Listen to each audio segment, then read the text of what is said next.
Subscribe کریں ہمارے YouTube channel کو اور بیل آئیکن کو دبائیں تاکہ ہمارے آگے آنے والی ویڈیوز آپ تک سب سے پہلے پہنچیں اور یہ بالکل فری ہیں۔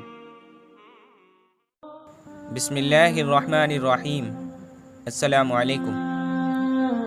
ایک خوبصورت نوجوان آزادی کی جنگ لڑنے والے شاہ اسماعیل شہید کے پاس آیا۔ حاضرین کی نظریں اس کی طرف اٹھ گئیں۔ انہوں نے اتنا خوبصورت نوجوان پہلے کبھی نہیں دیکھا تھا۔ شاہ صاحب نے اس سے پوچھا، بیٹا کیوں آئے ہو؟ نوجوان نے فوراً کہا، شاہ جی میدان جنگ میں آپ کا ساتھ دینے کے لیے آیا ہوں۔ یہ سن کر شاہ صاحب کی آنکھوں میں آنسو آ گئے۔ وہ بولے، بیٹا تم جانتے ہو میں انگریزوں کو ملک سے نکالنے کے لیے ان سے لڑ رہا ہوں۔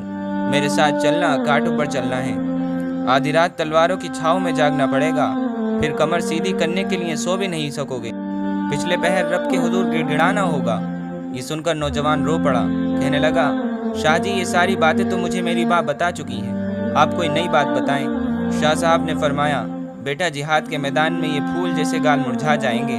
نوجوان یہ سن کر تڑپ اٹھا اور بولا، شاہ جی میرے گال آمینہ کے لال صلی اللہ علیہ وسلم سے تو بہتر نہیں ہے، میں سوچ سمجھ کر ہی آیا ہوں۔ دوستو اسی طرح اگر ہم کوئی دینی کام صرف اس وجہ سے چھوڑ دیں کہ ہماری راحت، ہمارا چین و سکون اور ہمارے آرام کرنے کا وقت کم ہو جائے گا، ہمارے حسن و جمال میں کمی آ جائے گی، تو یاد رکھیں کہ ہمارا چین و سکون، ہماری راحت اور ہمارا حسن و جمال اللہ کے نبی سے بڑھ کر نہیں ہے۔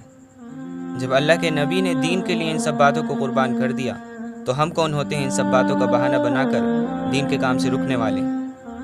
تو دوستو امید ہے کہ آپ کو میری بات سمجھ میں آئی ہوگی اور آپ کو یہ ویڈیو پسند آئی ہوگی۔ اگر آپ کو یہ ویڈیو پسند آئی تو اس کو لائک اور شیئر کریں اور میرے چینل کو ضرور سبسکرائب کریں تاکہ میری آگے آنے والی ویڈیوز آپ تک سب سے پہلے پہنچیں۔ السلام علیکم۔